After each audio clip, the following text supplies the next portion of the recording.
Hello, Money Queens and listeners. Welcome to Women Behind the Millions. Let's meet the women behind the millionaires, the women supporting, guiding, celebrating women with their wealth. You will hear from women millionaires, how they got there, what they wish they had known, what got them to be a millionaire, the emotional side, the spiritual side, the practical side of wealth. You'll also get to meet the women behind the scenes helping make it happen. Let's dive into Women Behind the Millions. I am Jessica Weaver, your host, best-selling author of 3 books, wealth advisor, and founder of the Women's Wealth Boutique. Let's start meeting the women. Hello, listeners. Hello, Money Queens. I am Jessica Weaver, your host of Women Behind the Millions. I am so excited. We have 2 powerhouse ladies on with us today. We have Melissa Myers, one of our amazing financial advisors at the Women's Wealth Boutique, the author of the best-selling book, Going Rogue. And then today, she's got it up there. Shameless plug. And Melissa's brought on her dear friend, Leigh Lohman. She is a realtor. She's also a lover of people, a Christian. She loves to see and make other people shine. She's a realtor. She's also a health coach. So we have a lot to go into today. I'm so excited. Welcome, ladies, to Women Behind the Millions. Thank you. Thanks for having us. Great to be here. So Melissa and Leigh, how long did your relationship go back to? When did you start connecting with each other? I think we met in 2012. Okay, about a decade. That's amazing. Yeah. And were there a lot of synergies? What made you both connect? Well, we started out and we met through what's called, and it's international. So it's BNI, which is Business Networking International. Melissa, correct me if I'm wrong, was just going out on her own as one half of her Carmel financial planners. And we were in this group together, and I had just joined a real estate group and was taking my real estate experience in a different direction. So we were both in that group trying to just grow our businesses and meet other professionals. And I would say from my thought, like I immediately clicked with her because, as you know, she's an amazing human. So right back at you. Yeah. And then we've been able to attract similar types of clients and refer back and forth to each other. And for me, I have sustained relationships that have lasted a decade because of Leigh. So I really appreciate her knowing who to connect me with. And she's a great connector. You can tell right away there's a lot of respect and gratitude for each other. And I think that's huge. Why do you ladies think women are so good at connecting relationships? Because I can tell right away, right? You have that mutually beneficial relationship. You're both putting energy into the relationship. You're both receiving it back out. Why do you think women are so good at that? I think we're natural nurturers. And so I think when you make a connection with another person, especially another woman, then it's really that kind of a connection, I think, is so rare that you want to nurture it. And, you know, in my experience, I find someone in my life like Melissa, then I would really like to help as best I can to see her be successful and believe in her and, you know what kind of a person that she is. And when you find that kind of connection with someone, it's really rare and it's something you just want to make sure you hold on to. It's worth putting the work into. Mm-hmm. Absolutely. Yes. What about you, Melissa? Same thing. We're nurturers. We are maternal. We have that instinct in us. What do you think we're so good at? Or why do you think we're so good at being relationship focused?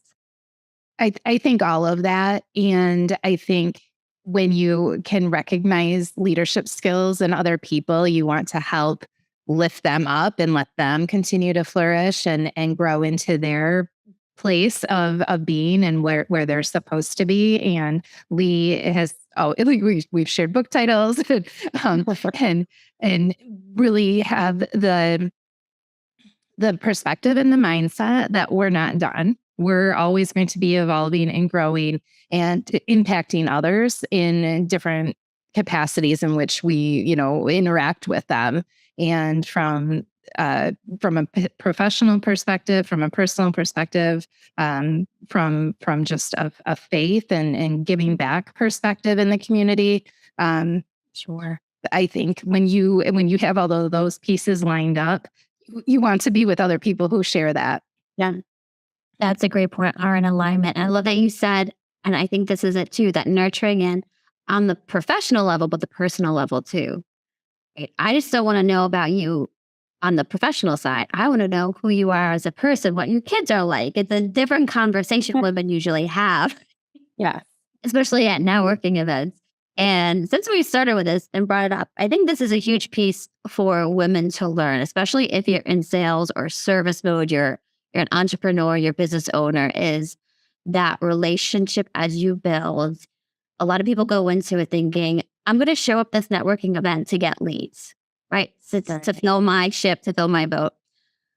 But I feel like that's where a lot of people get it wrong. How do you find networking most beneficial when you start to go to networking events and explore those kind of organizations, building those relationships and things? What's been the best way you've done it to see the most success?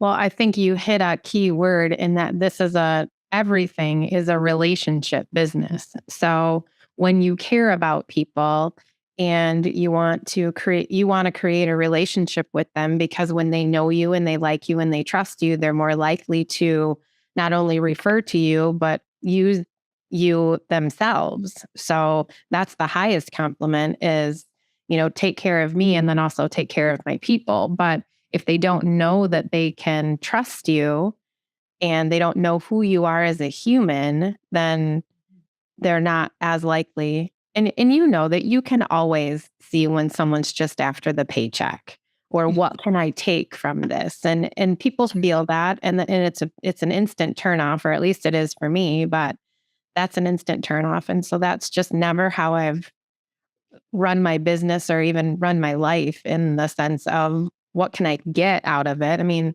when Melissa and I met in BNI, their tagline is givers gain. So what can I give to someone in order to, yes, I gain something in return, even if it's just a lifelong friendship. But what about you, Melissa? When I was at the previous institution before I went out on my own, my job was to foster relationships and go into these different banking offices in which I didn't live in the community. I didn't have roots. I was really really dependent on the confidence that the bankers and managers had in me to put me in front of their clients. And I'm an observer, and I watched other advisors going into those offices and basically saying, "Hey, what do you have for me today?" Mm-hmm. And immediately that was a turnoff. And I decided I was going to operate differently in how I approached it. And so mine was, "Hey, what are you working on? How can I help you?" And showing up and going to a Christmas party or going to their events, going snowmobiling in the middle of winter, on my day off, and building those relationships and letting them see authentically me and letting them know that a professional me, I want to help them. And that's what I was able to bring into the BNI relationship. And Leigh and I actually both were presidents at one time.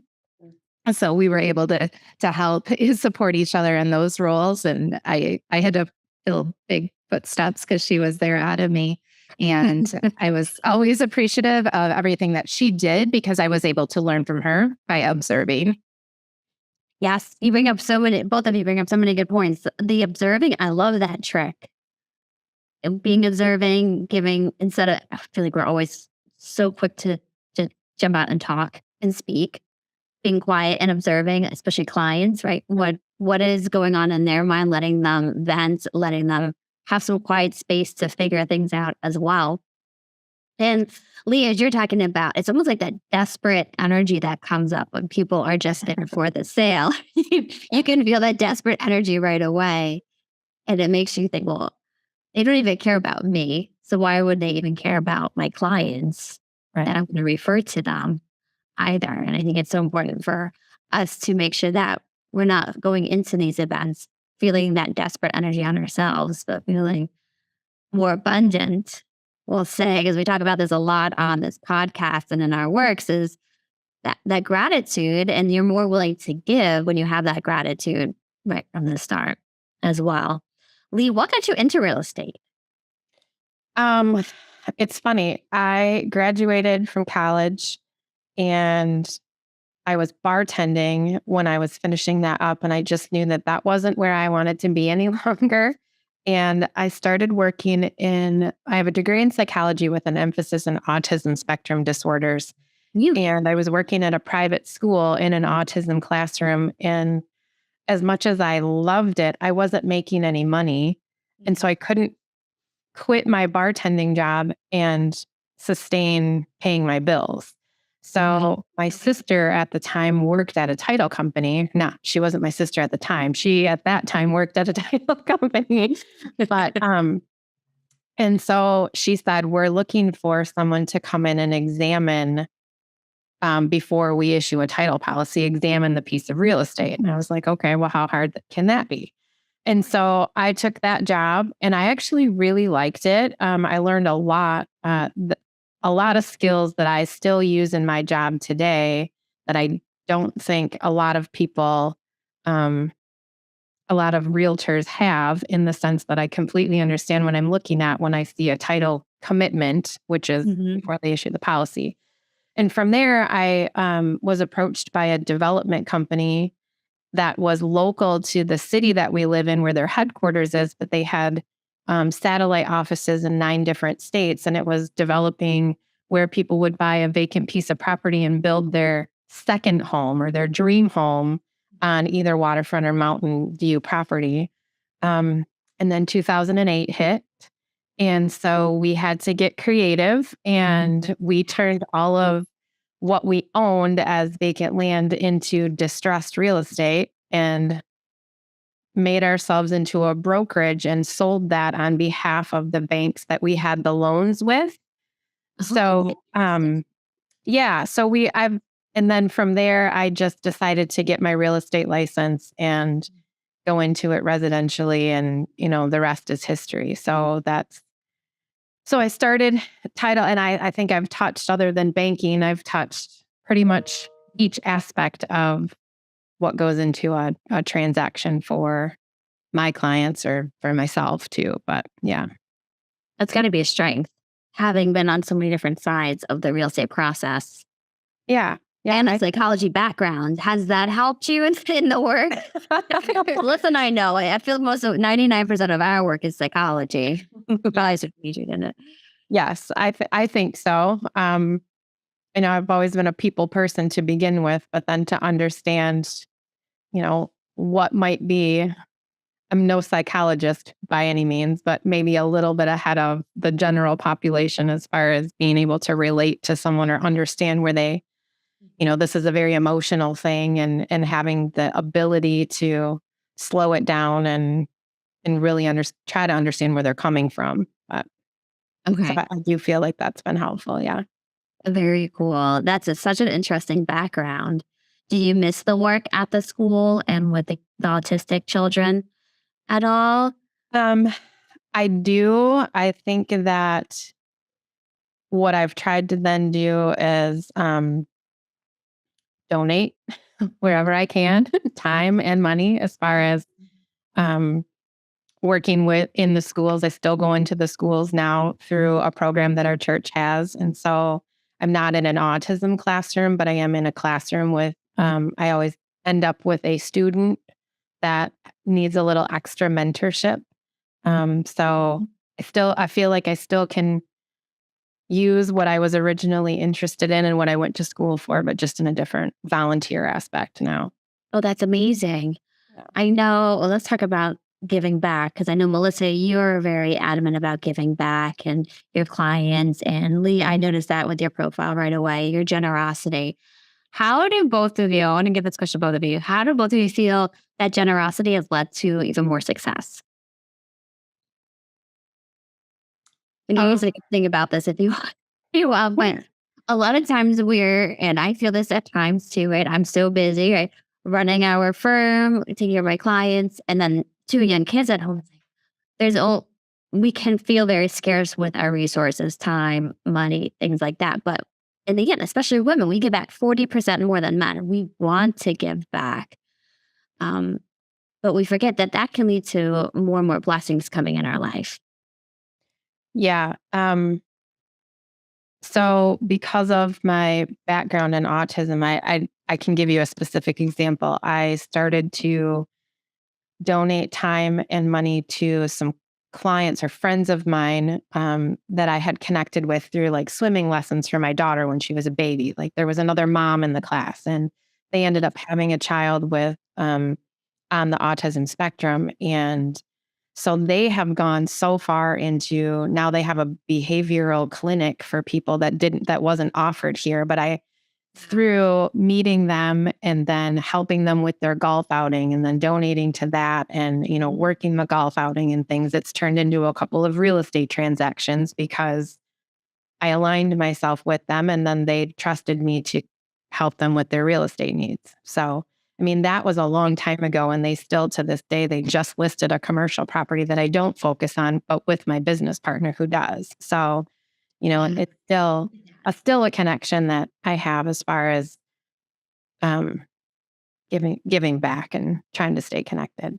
And I don't mean this to sound like, I know that's not the reason you did in the first place, right? No. You did because where your heart is. But I think it's also very cool when people can see your heart, where your heart is with your business and who you are as a person. And then they have similar values and generosity, and you become aligned, and it makes it a much more trusting relationship. Mm-hmm. Right. What about you, Melissa? How about you? I know one of your big values is giving back and being very charitable, and your generosity it shows as a person. How have you seen it lead to more success?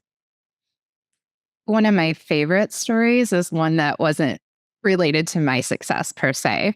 When there are events that are like a kind of anything leadership or personal growth, I like to invite a guest or several guests and help them grow and fill up and learn and expand personally or professionally, what not. And one of my favorite stories that has come out of that is I had invited somebody to an event, and it was about 2.5 years later where she told me that it was life-changing. Wow. And she wouldn't have gone had I not invited her. And it was life-changing in the way that she conducts her business since that event. And I just feel like those little deposits that I can make into somebody else is going to impact another individual, but because she's a business person, it's impacting many. Yeah. And so that's that makes me happy at the end of the day. Ripple effects of that. That is huge. Yes. And I want to also, I don't think we talked about this on our initial podcast with Melissa and Holly. You were recently on Dancing with the Stars. Yep. Local stars. Dancing with the local stars. With the local stars, with your hometown. And that was all about charity as well. Yep, that sure is. Yep. Who was that fundraiser or charity supporting? So it's been, I think it was 13th year that it had been in existence. Mary Kendall, a local philanthropist here in town, had this idea one day. And, when you have an idea, one thing leads to another. And that's what I love about women. We really put ideas in action. Oh, and it's a phenomenal event. So she decided, let's do a little fundraiser. Let's see what we can do. And it was like no big expectations. It wasn't a fundraising goal, but just let's have some fun and get some people together and watch some dancers. So in the year that I did it, we had around 50 dancers, multiple teams. And part of our contribution is helping create awareness and promoting the dance, but also bringing in money. And the money after this year, it was a record-breaking year. After all of the bills and expenses were paid, we netted $258,000 that is going right into our community for local food pantries and feeding people who need something. That is incredible. Yes. And I love how pulling people together, being able to give back so much more. Never thought possible. $250,000. That is huge. How has that experience changed your life? It's through friendships. It is life changing. Personally, approaching 50, I not only danced, but I did 2 cartwheels in front of 2,400 people. Definitely cartwheeling me, right? Confidence boost. Yeah, I have to just think being on stage because I saw the dance. It was amazing. I'll clear the whole routine. Amazing. It's got to boost your confidence level being on stage dancing like that. Yeah, absolutely. And, it was really neat because you could look down off of the stage and see the whites of the eyes of the people right there. And you could have that eye to eye connection with them. And you knew you were giving a good show, that you're doing something awesome for the community. And it was phenomenal being behind stage, like the ego part of it. When you feeling that celebrity, that inner celebrity. Oh, now I get why celebrities want more celebrity, right? Because you could hear the roar of the audience go around the room, and it just like amped everything up. And we're like, yeah, we're gonna go out there. I was on a team of 4. There's 2 guys and 2 gals. That one of the gals was the professional dancer that taught us what to do, and we had a couple months to rock it.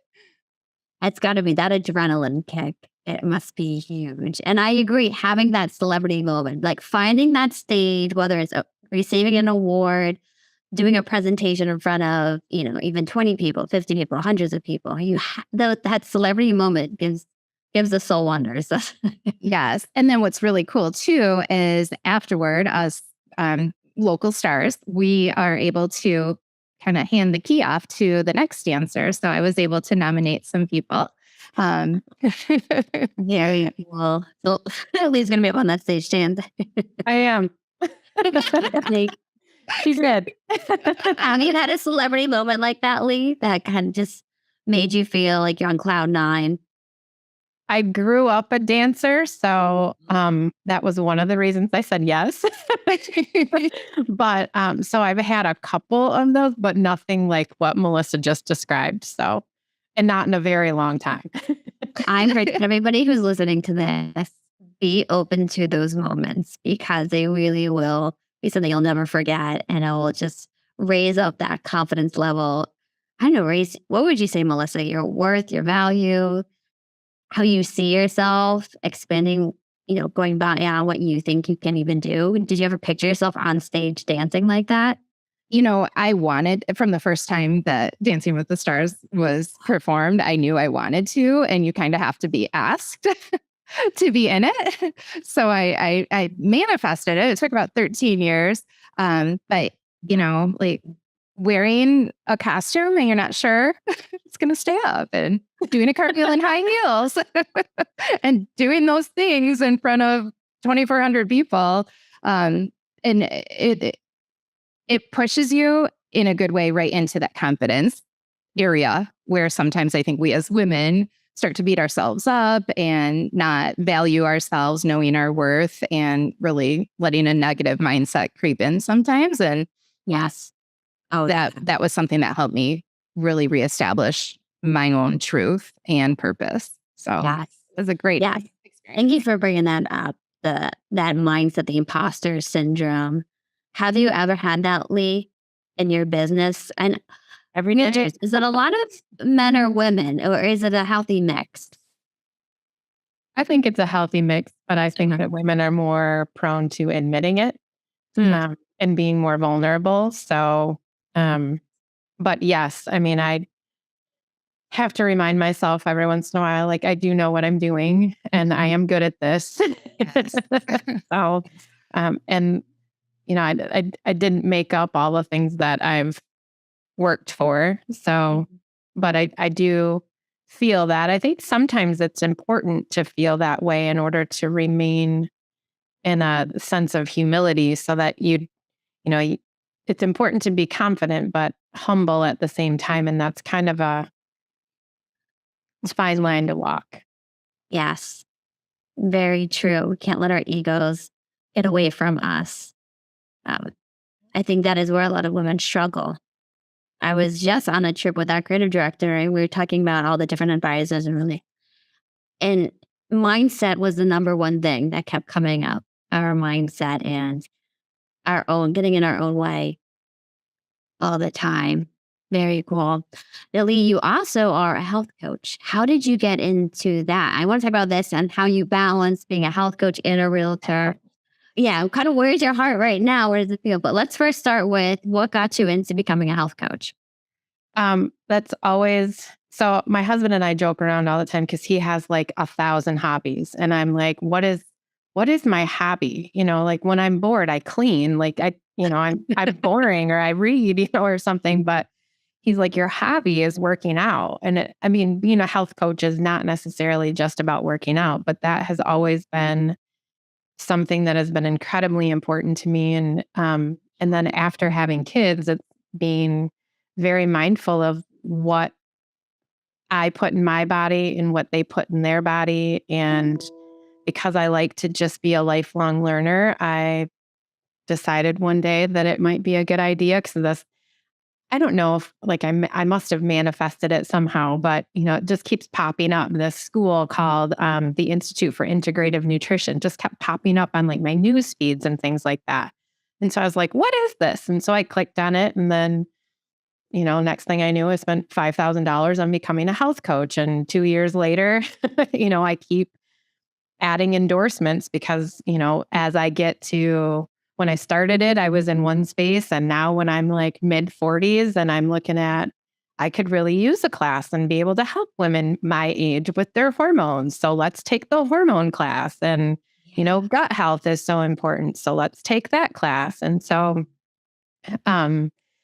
because real estate is so busy, and because I am a very dedicated soccer mom, I do health coaching, but I don't do it. I'm very choosy about who I might take on as a client, for one, and then for two, it's a lot just for myself and my own family. Like my husband just did a half Ironman, and so his nutrition and his all of that had to be dialed in order for him to be able to get through something like that. So I felt like, not to pat myself on the back, but I was very instrumental in that. I'm sure you were. I was just with the person. It might have been the same half Ironman because I forgot the salt pills.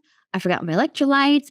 I'm crap. He's like a zombie crossing over the finish line. He could barely move his muscles by the end. So it is true. That's a lot of times make or break is the nutrition behind it. Mm-hmm. Yeah. Very cool. And who are your typical clients when you do operate as a health coach? Are they women? Are they moms? New babies? I'm a young mom. Mostly A lot of health things. Yeah. Mostly my own friends and family. So I belong to this gym that has this whole program on let's do this challenge and let's lose weight and let's do this. And I was noticing that they could get people to take it off, but they couldn't figure out how to help them keep it off. Oh, that's And true. so I thought someone needs to, it's not just about your macros or, your calorie intake or how many times you're working out during a week. It's more about where you're at hormonally and where you're at, what else is going on in your life and how much sleep you're getting. So I think, some of that became a little bit more important than making sure you can do 50 burpees in 3 minutes or something, So I just noticed that. So then I just started asking people in my own, primarily my own friend group and my own workout situations if they needed additional help. So, but it's not something I really advertise because if I do something, I want to do it really well. So I'm very limited on how many people I might take on. So I usually am not more than 2 people at a time because I'm so busy with real estate. So You're owning your calendar.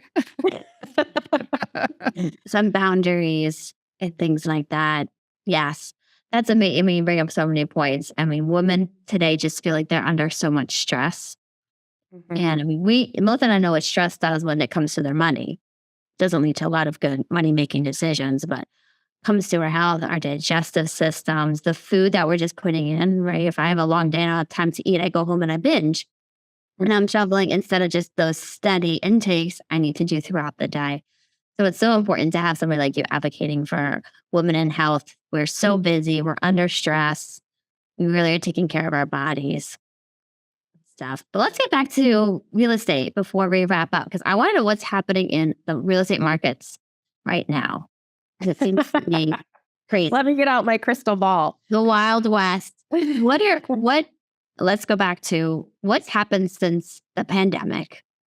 I know by me, I'm in New Jersey, so we got a lot of people from New York City moving out to the country where I am. And then I was just in North Carolina, and then there's other people from Northeast moving south. What do you see happening? And you are in Michigan, correct?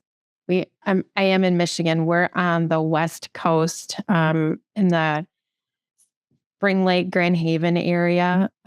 So we are in a tourist town. And so that's been a blessing, because it is something that it's been a blessing and a curse. So, and you probably are seeing the same thing in your areas or even in North Carolina, where there's not very much inventory on the market, but then there's an influx of people coming from other states wanting to buy up. I had so many people during the pandemic that would say, well, I don't need to pay rent on this downtown Chicago apartment when I can go live on the water in Spring Lake and it costs me the same amount of money. And so they would leave that, because I'm going to end up working at home anyway. So then we had an influx of people especially from the Chicago area, coming in and buying up a lot of our waterfront. But then that left the people that might want to move up from, the economy was good for a really good time, and, they want to take their or downsize and buy a waterfront condo or something like that. Then a lot of that was gone. So we're still struggling in inventory. Oh my goodness. Yeah. Within hours, they're gone. With multiple offers. I mean, I had one that I was competing and there were like 51 offers. And I was like, all right, we're going to try anyway. Throw it in there, Yeah. Yeah. So that was a very stressful time. It's slowed down a little bit in the sense that prices are starting to come down a little bit more and houses are staying on the market a little bit longer, depending on the price bracket that they're in. So it's leveling off a little bit, but even though the interest rates are higher, there are still a lot of people buying houses. So, okay. That's what I was wondering. As interest rates are going up, and it's not as if they're high. They're high to relative where they were. It's just the speed.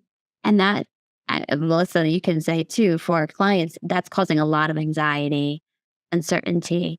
It's just that rate at which they're going up. Do you see that putting a halt on the real estate market if interest rates continue to rise? I think that so when it first happened, what I noticed this year was when it first happened in April or May, the interest rates really started to hike up then. I noticed that June was a very slow month, and that's rounding out the end of the spring season. So then I'm sitting there in June going, I haven't shown a house in 30 days. And I have a lot of clients, so I was just trying to figure out, if this is what June looks like, what does November look like? So that set a little bit of panic even in myself. But then it was like, all right, it still, might change my buying power a little bit. But at the end of the day, I need a place to live. And it's really still the cheapest way to borrow money. So then people got active again. And, August and September, in the beginning of October, were incredibly busy again. So, I was grateful for that. But now it always tends to slow down a little bit this time of year anyway. But yes, the interest rates are still continuing to rise. So we have noticed that there's a slowdown and we are being affected by it. But I think when people then still get back in the mindset of it being the least expensive way to borrow money still, and a very good investment, that my hope and my projection is that it's not going to be too much of a damper on us. people are going to get used to these different rates. Right. They're just going to have to. What would you say? There's so many people that will say, well, when I first bought my house, it was a 13% interest rate, something like that. And so if you get perspective from all generations, the interest rates yesterday were about 7.125 or something. And that's still not that bad. But Yes. And how about the people who I'm going to wait for prices to come down and interest rates? Right? Do you get it? Feel them? Yeah. Are they just going to be waiting and waiting? I think when the pain of not having a place to live gets high enough, then they'll say, okay, And I think, the prices are coming down a little bit, but they're still affordable, or they're still higher than because we had such a trajectory up so fast with the prices of houses and people overpaying for them with a $50,000, flush from their parents or something like that to go buy a house for $400 and pay $500 for it. And, just the insanity that was happening with the market in the housing prices that really made everything go super high. So I think it's not necessarily that prices are coming down. I just think they're leveling off a little bit. Oh, that's good to know. I think it's interesting how when it comes to housing, we'll overpay. We're fine doing that. Yeah. But then in the stock market and investing for retirement, you say, oh, I want to wait till the market goes up until I start investing again. Yes. It's the opposite. Like, of what you're looking for the bargains. Exactly. Look at what's the stock market. It's a great one, Melissa. Yeah. It doesn't make sense when you put it into perspective. And that we love everything else on sale but stocks. Right. Yeah. Well, when you don't know, like I'm not someone, I just lean on Melissa. When you don't know, or you see your account going down and then it's like, well, this is a good time to put more money in, even though you're losing it, and buy more. And then, it's a little okay, I'm just going to trust. Could you imagine if on our real estate or properties, we got a monthly statement showing the value? How different it would be.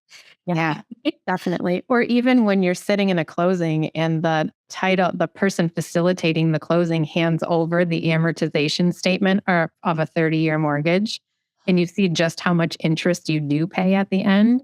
And they always say, when you're bored, you can look at that. Or if you can't sleep, you can look at this. And they try to push it aside because it's really discouraging. It is. It is. I heard, I want to say it's in England, it's a 50 or 60-year mortgage. Wow. How scary would it be if we brought that over here and now because you see, you're buying different houses. So that initial 30-year mortgage, you move in 5-10 years to another 30-year mortgage, and then maybe you move again. That initial 30-year mortgage actually did become like a 60-year mortgage. Right. You just kept extending it more and more. People would do the same thing. So a 6-year mortgage, it's going to be a 100-year mortgage by the end of it. Yeah, it's like rolling negative equity from a car loan into your next car and then just continuing to do so. Yeah. This has been very insightful, Leigh and Melissa. Thank you both for being on here. Any final thoughts, Melissa or Leigh, as we wrap this up? And then I want to give everybody a chance to be able to follow you, check out your websites, all that good stuff. But any final thoughts? We talked about generosity. We talked about networking, relationships, connection. What else did we do? Our celebrity moments. I feel like we adjusted today's episode, real estate, health, all really good things. They're all interconnected, right? Say that again. When you start, I think all of those different topics, even though they're separate, there's also a connection between all of them. And, I've interviewed tons of women for my book. And when I ask them what money means to them, they always say security. And then when we talk about generosity, a lot of times it's hard for someone to give because they're uncertain about where they stand with their money, or they think they need to have X amount before they can give. And I would just like to encourage all of the listeners to today, make a decision in one regard as to how you can be more generous. And it doesn't always have to be your money. It could be your time and volunteering at a golf event or doing something that's on your heart that really speaks to you. If it makes you cry, if it gets to your heart, it's probably what you should be really strongly considering getting involved in some way, shape, or form. That's a great question. Especially if it keeps coming back up. That's kind of what I was, Yeah. I keep thinking like, if something, like, oh, I have thought about writing a book. So, but I just I haven't taken the time to actually sit down and do it until very recently. But then, because I keep trying to pay attention and like take my own, if I'm going to tell someone else to do it, I should do the same thing and not be a hypocrite with my words. But so if it keeps landing on you and it keeps coming back up, I think that means that God put all of the tools inside of you in order to be able to accomplish that. And so just listen to the things that keep knocking on your heart. So That's a great check-in. Yeah, what keeps coming up when you're sitting, when you're driving, when you're at work? There's something that's pulling you to something bigger. And in the end, we know God's going to give us the time to get it done or the finances to get it done. Right? We can have that trust and that faith. And if you need help with that, you know where to find us. It's all we talk about. God's a multiplier. He's not a divider, in my book, at least. So thank you, ladies. Both great points. If it's pulling at your heart, go ahead and do it. God's going to find you the resources. And take some time today to think about that. So thank you, Melissa Myers, for being on here. Thank you, Leigh Lohman. Where can everybody find you? For me, melissamyersgroup.com is a great place to start. Perfect. melissamyersgroup.com. How about you, Leigh? I have multiple websites, but I would say leihlohman.com is a great one. And then also my real estate one is capstonerealestate.net. Oh, amazing. Yeah. We'll probably have to have you back on. I want to learn more about the real estate and some of those, especially the beginning deals. There's so much more to real estate that meets the eye. There's so many different ways to make money in real estate, and it is an asset. So, well, thank you both for being on here. Thank you to all of our listeners, our money queens. Cannot wait to see you on our next Women Behind the Millions.